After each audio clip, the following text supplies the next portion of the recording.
les journaux canadiens anglais et là, on se régale hein, de voir que la loi 21 doit se défendre en cause suprême et il n'y a pas une journée où on ne dit pas que c'est une loi discriminatoire contre les femmes, contre les musulmans, etc., qu'on nous oblige à quitter notre emploi, qu'on nous empêche même de travailler.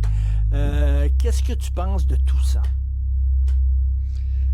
Je pense que c'est ne rien comprendre à la fois ce qu'est la laïcité, à la fois ce qu'est, je dirais, l'histoire du Québec sur ces questions-là. Que les Canadiens anglais et le monde anglo-saxon en général ne comprennent pas c'est quoi la laïcité, c'est pas une surprise. Hein. Il y a même, le mot laïcité n'existe pas dans leur langue. Hein.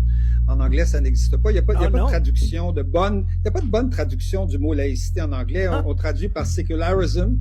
Mais le sécularisme, c'est autre chose. C'est l'effacement des religions dans l'espace public. Ça n'a rien à voir. La laïcité, c'est pas ça. La laïcité, c'est quelque chose qu'on connaît surtout dans les pays de tradition catholique.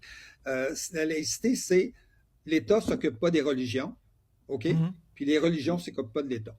OK? On s'entend comme ça, là. On va pas vous déranger, mais dérangez-nous pas. C'est ça, la laïcité. Et que les Canadiens anglais ne comprennent pas ça, c'est normal. Ils comprennent pas le mot d'abord, puis historiquement, on n'a pas la même histoire. C'est-à-dire qu'eux, ils ont une histoire où, avec les Pilgrim Fathers, ils ont fui l'Europe parce que l'État persécutait les religions. Nous autres, on a une autre histoire au Québec. En France aussi, c'est pareil, puis dans un certain nombre de pays européens, c'est pareil. Notre histoire à nous, c'est que la religion s'est occupée de tout. Elle s'est occupée de tout chez nous. Là. Elle venait voir dans les maisons si on faisait assez d'enfants, elle s'occupait de l'économie, elle s'occupait de la politique, elle s'occupait de tout.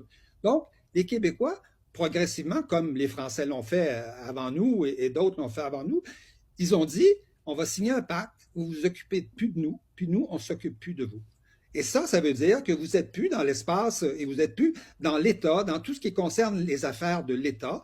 Il n'y a pas de religion et donc il n'y a pas évidemment de signe religieux. C'est ça notre, je veux dire, on en est arrivé progressivement à cette conception-là au Québec, comme plein d'autres pays.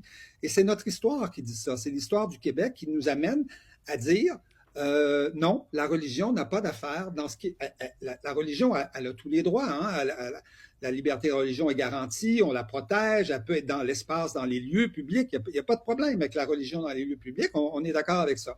Mais pas dans tout ce qui concerne l'État. Et l'école, bien évidemment, ça concerne l'État. Je parle de l'école publique, évidemment, parce que il y a des écoles privées, il peut y avoir des écoles musulmanes, toutes les libertés sont possibles de ce côté-là. Mais dans l'école publique, on protège la laïcité, c'est-à-dire il n'y a pas d'expression religieuse à l'école publique. Et je dirais que c'est quelque chose qu'on doit aux enfants.